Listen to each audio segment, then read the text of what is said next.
If you're a rock or folk player and you'd like to get into jazz, then I hope this study is going to have some information for you that you can put to use pretty easily.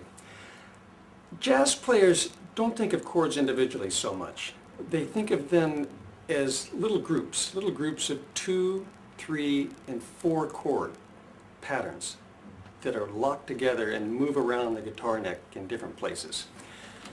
Well, I'd like to turn you on to this concept because it's one of the cornerstone concepts of jazz. Once you get it, you can do an awful lot with it.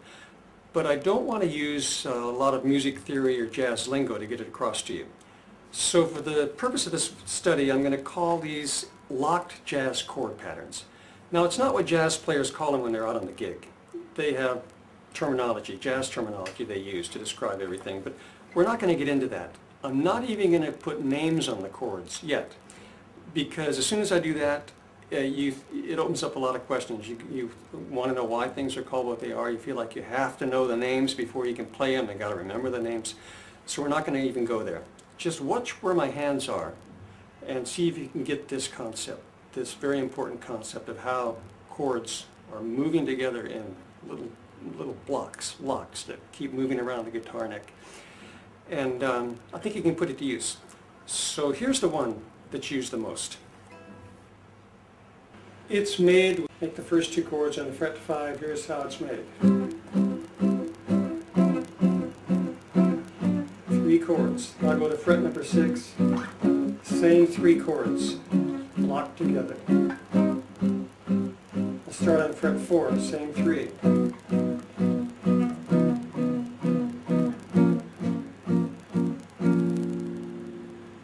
Here I'll put it in a bossa nova groove and start up on fret number 8. Same pattern.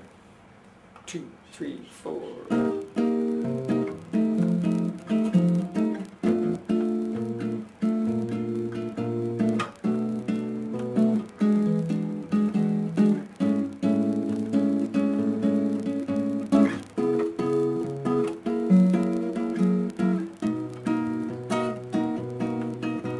And so forth. Let me come in a little closer here and show you the fingering. I'll go up to fret number 5 again.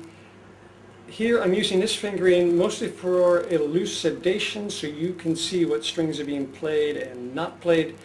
If you have small hands, this is a good fingering, and I do have small hands. I use this fingering sometimes. I prefer to use this fingering. I just put my hand straight across as a bar, but I'm a fingers player, so I pull the strings. I can avoid this string doing that. Most jazz players play it this way. This finger mutes this string. These 3 are played. That leaves this string open to add a pinky on as a hammer-on or add-on note. The second chord looks like this. So these fingers stay the same from this fingering. Go down to this. These ones are not being played, just the 4 middle ones. Drop back 2 frets. Make this chord. Got the 2 outside strings, these 2 strings. This one's not being played, muted by this finger. Bottom's not being played.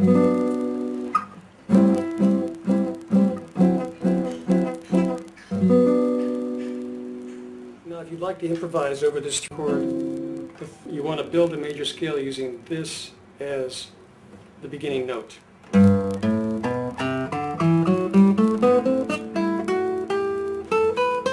So it goes over all of the chords. Here's the first chord. Second chord, same scale. And the third chord. You can just improvise. On to the next pattern. The next very valuable pattern, a very easy one to learn because it's exactly like the 3 chord major pattern, but we just don't play the last chord. Easy, huh? Here's how it sounds. We take the first 2 chords, start on fret 5 here, and don't play the third one. Go to the next spot anywhere. Don't play the third one. So what are we doing? We're creating a tension. A tension, you might not think of it that way, but it is. It wants to go, wants to resolve is the word, to this third chord, but we're not doing it. So we're up in the air with the tension, we go somewhere else, move the tension again to the next spot. Now we'll bring it down and resolve it finally with a third chord. Now we haven't looked at any of the names right away because then you'll start individualizing them and you can go muy blahooey in your mind trying to figure out what chord goes with what chord.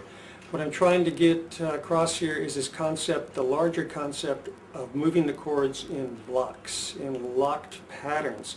We've got these two things working, the 2-chord pattern and the 3-chord pattern. So before we get to names, just try to move them around together, put them together in any fashion you want. Don't even think about it. You don't know the names of the chords yet. You know, maybe, or don't think about it. But just pick a spot, make the chord, make a 2-chord pattern, say. Go to another spot, doesn't matter where. Wherever you go, it's going to blend from where you just came from. It's the beauty of these patterns. You can't be combined in a way that doesn't sound good. Whether you can put a 2-chord pattern or a 3-chord pattern, they're always going to sound blending. So you can have a lot of fun with this and go a long way. You can actually sound like you're playing jazz without having any idea what the heck you're doing. You can write songs and any way you want by combining these. You'll have kind of a jazz sound to your songs for sure.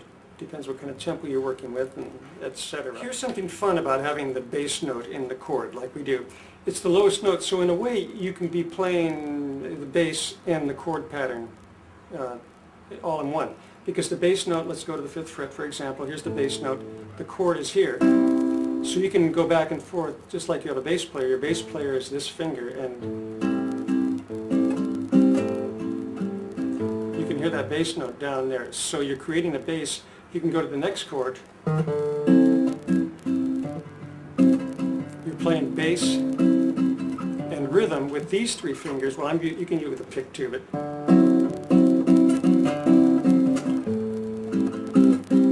you can hear that bass note ringing out.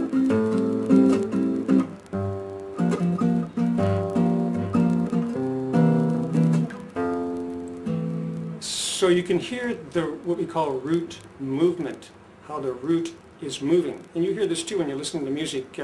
You hear the bass player playing, whether you realize it or not, but the bass player is leading you around, and we can isolate him and call his role root movement. So you can establish root movement with all of these chords. If you concentrate on the bass, you don't have to single it out like I'm doing there, but you can hear the thing on the bottom of the chord. There's a low note in there. Now,